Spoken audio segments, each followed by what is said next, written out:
Selamat berjumpa kembali dalam layanan audio Sahabat Seperjalanan. Hari ini adalah hari Rabu 17 September 2025. Tema renungan saat teduh kita dengan judul Sukacita yang Sempurna. Firman Tuhan terambil dalam Filipi pasal 2 ayat yang pertama sampai dengan ketiga. Jadi karena dalam Kristus ada nasihat, ada penghiburan kasih, ada persekutuan roh, ada kasih mesra dan belas kasihan. Sempurnakanlah sukacitaku dengan ini. Hendaklah kamu sehati sepikir dalam satu kasih, satu jiwa, satu tujuan, tanpa mencari kepentingan sendiri atau pujian yang sia-sia. Sebaliknya hendaklah dengan rendah hati yang seorang menganggap yang lain lebih utama dari dirinya. Mari kita berdoa. Bapa yang di dalam surga, ada banyak hal yang membuat kami bahagia hidup di dalam dunia ini. Tetapi biarlah bahagia dan sukacita kami adalah bahagia dan sukacita yang sesuai dengan kebenaran firman Allah. Di dalam nama Tuhan Yesus kami berdoa. Amin. Shalom sahabat perjalanan yang dikasihi Tuhan. Apa sukacita yang paling buruk? Sukacita yang tidak benar, sukacita yang berdosa. Ada pepatah mengatakan, ada orang yang senang melihat orang susah dan susah melihat orang senang. Maka kesenangannya adalah kalau orang lain itu susah. Kesukaannya kalau orang lain itu adalah di bawah dia. Sukacitanya adalah kalau dialah yang menjadi pemilik panggung. Dialah yang harus utama, dialah yang harus pertama, dialah yang harus diutamakan, dialah yang harus diprioritaskan. Itulah sifat manusia berdosa, sehingga sewaktu Tuhan menciptakan Adam dan Hawa sebagai ciptaan yang terbaik dari semua ciptaan yang ada, dia tidak pernah puas. Karena mengapa? Karena dia ingin selalu yang nomor satu. Dia tidak mau nomor yang lain. Dia selalu ingin diutamakan. Kita bertemu dengan anak-anak yang dimanjakan oleh orang tua. Apa yang terjadi? Dia hidupnya sangat egois. Kalau makan ingin yang pertama. Kalau masih kecil dia duduk, kalau naik mobil dia ingin paling depan. Kalau bisa duduk di pangkuan ayahnya, lalu dia pegang setir sendiri. Ada sebagian orang tua yang tidak bisa mendidik anak-anak menjadi anak-anak yang sukacitanya adalah kalau dia kemudian menyusahkan orang lain. Bukankah hidup seperti demikian juga terjadi dalam kehidupan orang-orang dewasa? Ada orang yang menjadi kaya dengan cara memanfaatkan orang miskin. Ada banyak orang korupsi. Dengan korupsi sebetulnya itu adalah uang rakyat yang dipakai untuk masyarakat umum, untuk kemajuan bangsa dan negara, kepentingan umum, tetapi dipakai buat kepentingan pribadi. Pada akhirnya bagaimana? Hidupnya berhadapan dengan hukum. Lalu kemudian menangis. Menangisnya ternyata bukan karena menangis berbuat dosa, tetapi karena dia menangis waktu berbuat dosa dia ketahuan. Maka itu berbeda sekali. Ada orang yang menangisi dosa yang diperbuatnya. Tetapi ada orang yang menangis bukan karena berbuat dosanya. Tetapi waktu berbuat dosa, dia kedapatan berhadapan dengan hukum. Maka yang membuat menangis adalah hukuman itu sendiri, bukan dosa yang diperbuatnya. Maka ada orang yang suka cita seperti demikian. Sehingga dengan demikian sahabat seperjalanan, sikap empati, sikap bisa memiliki punya pemahaman perasaan yang sama kepada orang lain. Itu yang diajarkan oleh Tuhan, diajarkan di dalam kitab Filipi oleh Tuhan Yesus kepada Paulus. Paulus berkata, jadi karena dalam Kristus ada nasihat, ada penghiburan kasih, ada persekutuan roh, ada kasih mesra dan belas kasihan. Apa yang diberitakan oleh Paulus? Di dalam Kristus ada nasihat, ada penghiburan kasih, ada persekutuan roh, ada kasih mesra dan belas kasihan. Kita bertemu dalam satu ayat ini saja ada tiga kata kasih. Yang pertama, penghiburan kasih. Yang kedua, kasih mesra. Yang ketiga, belas kasihan. Artinya, kita harus menjadi orang yang penuh dengan sukacita yang sempurna. Tatkala hidup kita dipanggil oleh Allah untuk mengasihi Allah dengan segenap hati, dengan segenap jiwa, dengan segenap kekuatan. Dan mengasihi sesamamu manusia seperti dirimu sendiri. Jadi sukacita yang sempurna bukan karena kita nomor satu.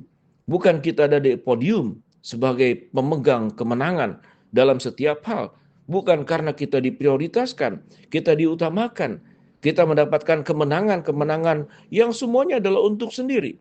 Kita tahu dengan jelas dalam sebuah pertandingan, 10 orang bertanding, maka yang sukacita cuma satu, yaitu yang juara satu. Yang berikutnya, yang kedua mungkin masih cukup bersukacita. Tetapi yang kalah apa sukacitanya? Itu sukacita buat pribadi. Sewaktu kita mungkin mencari makanan, kita tahu dengan jelas. Biasanya kalau di restoran yang sangat laku dan laris, Kita akan cari tempat duduk yang terbaik. Bahkan tempat duduk itu jangan sampai diambil oleh orang lain. Kita sudah simpan barang-barang kita di sana. Kita sudah meminta diutamakan. Dan sewaktu kita mendapatkannya, kita bersuka cita.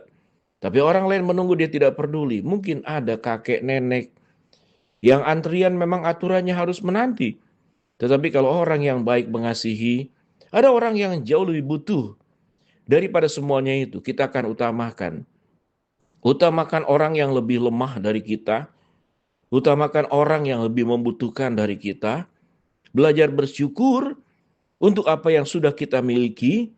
Tidak perlu iri hati dengan orang lain yang dipunyai, sementara kita tidak memilikinya. Maka itu adalah sukacita yang sempurna. Kita bersuka cita kalau hidup kita bisa menjadi berkat buat orang lain. Hidup kita bisa membuat orang lain tersenyum. Hidup orang lain bisa merasakan hidup ini memiliki nafas yang lega. Jangan sampai hidup kita kemudian membuat orang lain sesak nafas, membuat orang lain hidup terjepit, membuat orang lain hidup tertekan, membuat orang lain menangis untuk segala perbuatan buruk yang kita lakukan. Mari sahabat seperjalanan dengan pertolongan Tuhan, seperti Rasul Paulus katakan. Jadi, karena dalam Kristus ada nasihat, ada penghiburan kasih, ada persekutuan roh, ada kasih mesra dan belas kasihan. Sempurnakanlah sukacitaku dengan ini. Hendaklah kamu sehati sepikir, dalam satu kasih, satu jiwa, satu tujuan, tanpa mencari kepentingan sendiri dan puji-pujian yang sia-sia. Sebaliknya, hendaklah dengan rendah hati, yang seorang menganggap yang lain lebih utama daripada dirinya. Mari sahabat seperjalanan. Ayat ini kalau dibaca sampai kepada ayat 11. Di sini Lembaga Alkitab Indonesia menuliskan dengan tema nasihat supaya bersatu dan merendahkan diri seperti Kristus. Kalau kita melakukan semuanya ini, kita sudah membawa sukacita yang sempurna, sukacita ilahi, sukacita yang kudus, sukacita yang benar. Karena setelah kita dikasih oleh Allah, ditebus oleh Allah, diselamatkan oleh Kristus, diberkati, diberikan janji penyertaan, disediakan segala kebutuhan kita. Lalu kita dipanggil tidak hanya sebagai penerima berkat. Bagaimana hidup kita itu bisa memberkati orang lain. Hidup kita membuat orang lain tersenyum. Hidup kita membuat orang lain menjadi jauh lebih baik dengan pengorbanan kita. Ingatlah, perjamuan kudus berbicara roti dan anggur. Itu menggambarkan Kristus yang memberikan tubuh dan darahnya untuk kita semua. Apa pengorbanan yang kita lakukan yang membuat orang lain itu memiliki sukacita di dalam Tuhan? Tidak hanya sukacita untuk diri sendiri. Berhentilah untuk memikirkan diri sendiri terus-menerus. Karena Kristus sendiri sudah memberikan dirinya, menyerahkan nyawanya untuk kita. Apa yang sudah kita berikan untuk Tuhan, untuk kemuliaan Tuhan lewat kehidupan kita. Biarlah lewat ucapan, kehidupan, tindakan, harta, waktu, keadaan yang kita miliki, kita bisa menjadi berkat dan membuat orang lain bersuka cita. Mari kita berdoa. Bapa dalam surga, kami berdoa yang sakit Tuhan jamah sembuhkan, yang sedang menghadapi masalah Tuhan bukakan jalan, yang sedang berdoa mengharapkan sesuatu, Tuhan kabulkan sesuai dengan waktu rencana Tuhan yang terbaik. Di dalam nama Tuhan Yesus kami berdoa agar hidup kami membawa sukacita yang sempurna. Amin.